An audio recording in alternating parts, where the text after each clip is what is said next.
What's the hardest part about being sober in a party culture? Right, what's the hardest part of being sober in the party scene? I think for me, the hardest part is really the fact that I can't last as long as I used to. I can't go to the afters with my friends anymore. I can't do the kitchen sessions anymore. I do miss that. I miss that with my girls. I miss going back to my mates' houses and just playing ridiculously loads of absolute classic songs and belting our hearts out and just getting mashed. But obviously I can't do that anymore because I can't put myself in that situation, because when I'm away from the club or like the club scene, as soon as I'm out of that environment, I can't then go and sit in a house whilst everybody's doing it. It's like I've got to a bit point in my sobriety where I can go to clubs, I can go to festivals, I can go like to bars, whatever, and be around that scene, knowing that people are going to the bathroom, doing what they're doing, etc. And it doesn't bother me, but I just can't be sat in a house, sitting in a house. I don't know what it is, but being in that environment, if I'm not mashed, that's where like my social anxiety comes in. Like I have to have like full-blown conversations. I'm not being there's no distractions like when you're in the club or when you're in that bar or wherever. You've got music blasting out, you've got all these different like surroundings that's happening to distract you from full-blown conversations. And I know it's mad because they're the people that I'm hanging out with are like my closest mates, but having one-on-one conversations, I don't know what it is for me, but it really like brings my social anxiety up. So being in that environment when everybody's on drugs, when drugs are right there in front of me, and having that severe social anxiety, it's too much of a risk for me to just go fuck it.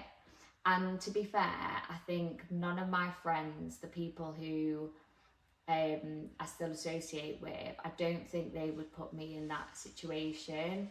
Like I don't think it would be a case where I'd go, give me a line, they would say yes. They'd just tell me to absolutely fuck off, which I'm glad about. So yeah, I think the hardest part for me is definitely not being able to continue my night out and having to go home.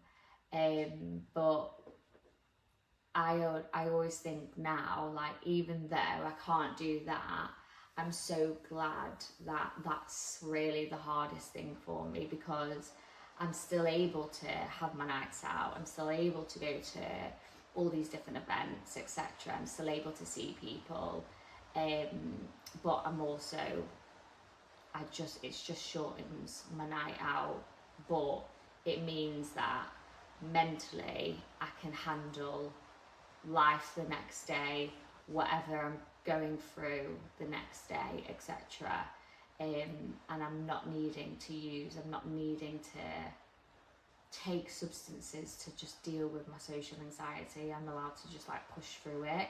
Another thing as well, I find even though I'm going out, obviously I don't do it as much as I used to. I don't go out every weekend anymore. But when I do go out, I do find myself not being able to fully let go like I used to when I was using. I can't fully 100% let go. And I think obviously I've not got that Dutch courage, I've not got booze running through my veins, I've not got fucking cat, I've not got coke, whatever, to boost my confidence. So I am battling with my own social anxiety and all the other fucking anxieties that I've got in my head. So I don't think I can fully let go. But having said that, I think when I was using, me letting go, I would get myself in some serious stupid situations.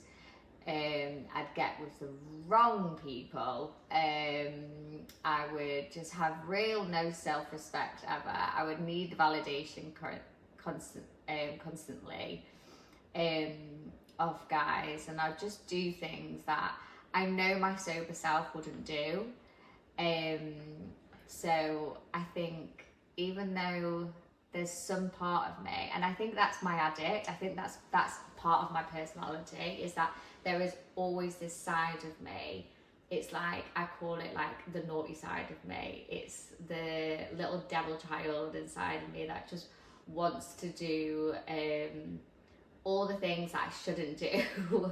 And I think when because I'm sober now, it's the good side of me who wants to have self-worth, have self-respect,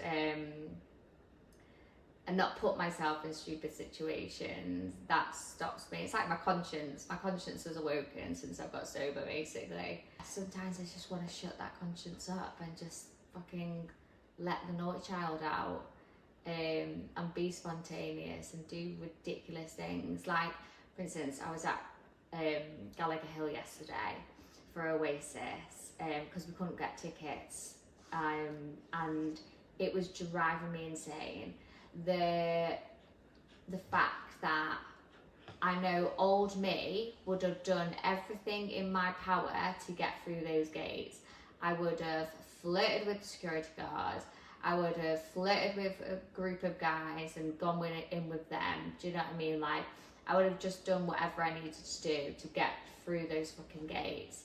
But then last night, it was like, I can't do that stuff anymore because I've got a job to think about. If I get arrested, like, if I jump over the fence and get arrested, like, what if that goes back to my job and something happens with that, and then a roll-on effect with that, then I've got no money coming in, I'm just about to buy a house.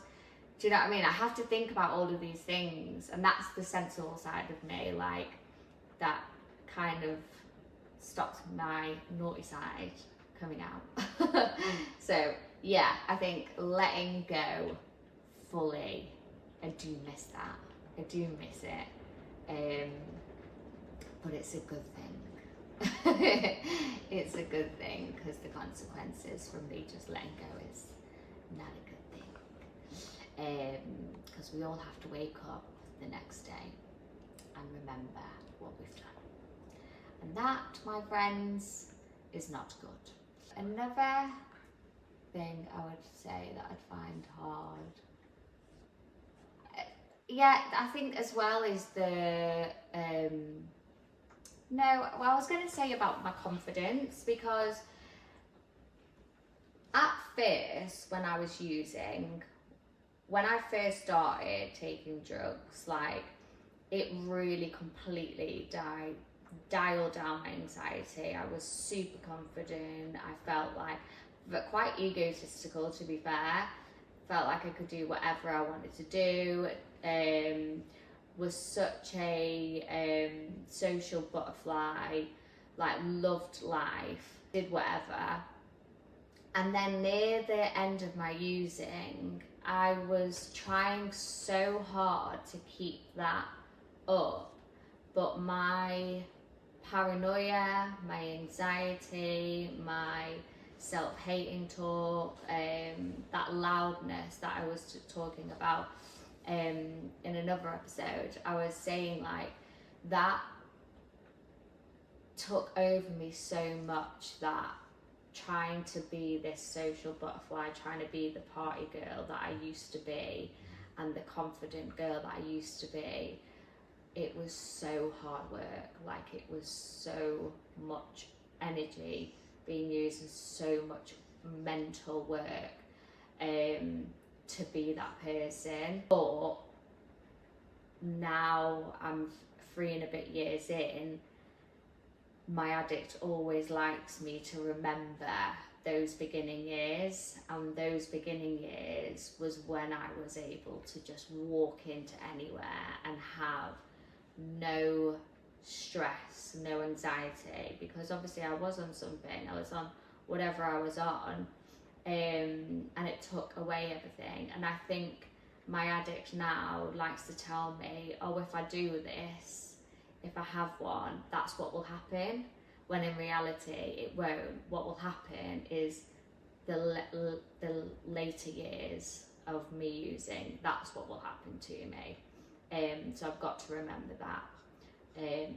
But it is hard for me to separate that in my brain.